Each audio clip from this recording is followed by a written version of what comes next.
Afternoon everyone, Tim Football Vagabond, and where am I today? I'm on the banks of the Swan River, but down at Applecross again.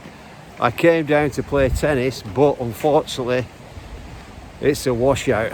So yeah, I'll just quickly show you so you can see a beautiful view there, although very, very cloudy, very, very overcast and raining on and off. It's been raining all day. So back to me. So yeah, this is a nice spot. You might be able to hear the waves lashing or lapping against the banks, the river banks, and yeah. So just to carry on with from yesterday, maybe I was a bit harsh with some of the footballers being a bit greedy for money, chasing money, and you know. So Tim Football Vagabond, ex-professional player, ex-semi-professional player for over 10 years, played the game. I've been involved with the game for over 60 years, from being a kid kicking it around with my dear father. God bless him. Back in the day, I was 4 and 5 years of age, and having a great time. And then playing in the school team, and then playing in teams, in amateur teams, winning things as individually, winning things in teams, and yeah, it's fantastic. So okay, so people are walking here now with the dogs and everything, and cyclists and everyone's. And this little dog here, show you this little dog. This little dog's called Russell. Hey, Russell. And so I said, a nice name for a little dog, that, Russell. So exactly where I am, I'm at Melville Water. So Melville Water is where the Swan River and the Melville River they split up. So Melville Water goes down into Melville, and then it sort of just peters away, whereas the Swan goes all the way east into the hinterland. So it goes quite a way upwards, upstream. So, and that comes from Fremantle. So it comes from the sea. So the sea brings in the Swan River, or the Swan River goes to the Fremantle into the ocean. So I'll just quickly turn around again. So that view there across there, if you're getting a good view and you can see it, that's the city from a slightly different angle. Usually I'm a bit further round in South Perth, but this is from, like I said, from Applecross. And over there, up in that top corner there, I've got the umbrella. I don't know if you can see that tip of the umbrella's pointing to Kings Park. That's the city, the CBD, Central Business District. And then down there is going towards South Perth, and beyond is the Burswood. And Burswood is where the casino or the resort is, Burswood Resort. And that's where the British Lions, this is going back to Fremantle, looking that way. Yeah, and I'm thinking of going meeting a mate later at the Burswood Resort, because there's a sports bar. We said we might meet up to watch the British Lions just do their clean sweep, being the Aussies. Anyway, the rivalry continues. So anyway, so back to footballers. Yeah, and you got to remember, right, footballers, they can bend a football right into the top corner with magic precision, right? But ask them to spell strategy, and they'll pass the ball sideways. And yeah, and also, you know, footballers. What else? Well, we struggle with our Wi-Fi passwords. Yeah, definitely not the brightest bulbs in the box. But having said that, you can't be good at everything, and some of the players are absolutely fantastic. Skills are absolutely fantastic. So why do players become so greedy? Well, you would if you could, wouldn't you? Sort of thing. I mean, like I said, back in the day, I was just happy to play. For the most part, even as a semi-pro player, didn't pick up a lot of money. And but what you've got now is you've got players being guided by agents, and guess what? Those agents, do you think they're doing it for the love of it? No, they're doing it because they want to make a lot of money, and they feed off some of the players. They feed off their skills and the fact that they will make a lot of money from that player, and they'll give the player some of the agents. Hey, some of them are good. They'll give the player good advice. Some of them are just greedy, and then that manifests itself then with the players being greedy and asking for lots and lots and lots. Yeah, so it's not altogether a good combination. So just with that, the most I ever got paid.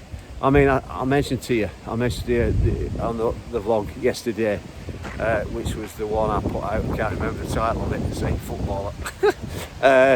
So I mentioned that in Malaysia, that was the best I've ever earned in football. But I didn't have an agent. I never negotiated my contract. They said, this is what we'll give you, and we'll give you this. Like I said, I'll give you 5,000 ringgit a month, which at the time in 1990 was worth 89. It was 89 to 1990. It was worth, back in the day, £1,250, which was good for me. Absolutely. Like I said, you know, I've always had to work. I've worked for 48 years, over 48 years, still working now, although not as much. And so where am I going with it? Oh yeah, so, and then I got my accommodation, and I got my food, and I got the use of a car, and didn't have to put my hand in my pocket. So, but when I got to Aussie, I came to Aussie in I started playing in 1990 to 1991 season. That was down at Rockingham, and that was sort of half and half. It wasn't bad, but I was finding my feet. The pitches were so difficult for me, hard surfaces, because sun bakes the ground, really bakes the ground, bone hard, bone dry. And so anyway, moving on from that, the best, so I changed clubs each year, because there's a bit of a story there. I wanted to learn from different coaches, because I could see myself becoming a coach, which I did eventually become. Still coach now, although not as much. So yeah, each year I change. I get a little bit more. And again, going back to money, but again, this is because when you're working, when your wage is part-time from football, and remember, it's only for back in the day, or in Aussie, the season's so small, so it's like 6-7 months, and we train. I mean, we used to train pre-season. You didn't get paid for that. Anyway, so I know I'm waffling on again. So what the best I actually got, I had to duck under some trees then. The best I actually got was 250 a week. So 250 a week. That was if that is if we won. So you had to win the game to get 250. And then if you drew the game, I think it was 180, and if you lost, it was 120. So and it was all incentivized. So, you know, you're encouraged to win. If you didn't win, you didn't get as much. So this is what I don't think it's like that at all. And you know, at all in the football world when you're a pro. Well, no, it's not. You know, in Malaysia, I got my monthly salary, irrespective. But then if we won a trophy, we get bonuses, and so those things you factor in. But you know, more or less, it's all left to the club to sort of. They tell you this is what you're going to get, and whereas these days in the world of football, it's the player and the agent who tells the club, you know, this is what we want, and we won't sign the contract if you don't give us what we want. So yeah, greed is just it's just a way of the world, isn't it? Especially in the Western world, more and more. And what can I say to that is you can't. Yeah, it's another system, isn't it? Like I said to you before about systems, it's all systems. You can't. Yeah, you're either in the system or you're out of the system. And anyway, I don't want to get stuck on all that bit. I'll just quickly show you down there. I was down there last week. I don't know if you can see it beyond that tree. there's a big tree there. So down there, that is the South Perth, it's the Royal Yacht Club for South Perth. So a lot of these things have got, because it's still got the monarchy attached, Royal South Perth, and then there's a golf club not too far away across the water there, Royal South Perth Golf Club. Yeah, it's all a bit la-di-da, but there's a lot of, like I said before, there's a lot of people with a lot of money in Perth, and yeah, so there you go. And I'm up here now, where I am now. I know I'm getting carried away with all this because it's a different venue. This place here, where I'm at, you can see the buildings behind. Okay, this place is called Heathcote, and it used to be a mental asylum for the poor disadvantaged people. So if you had mental problems, I don't know when it was functioning fully. Just there you can see the clock tower up there. It could have been even in the 30s and the 40s and the 50s and the 60s. I don't know when it closed, but now it's like a function. There's cafe areas, and there's offices and businesses that work out of it. So it's not a facility now, unfortunately, for the disadvantaged. Yeah, so okay, so those are nice. I'll show you those. Can't remember if there's a name for those, like birds of paradise, these little plants here. Yeah, I think that's right. If you do know it and you've been watching these YouTube's vlogs, give me a shout out, but I think that's what it's called. Anyway, so enough of me. I know the football, English football started now, because the Division 1 started last night. Luton got a win, so good on Luton. my mate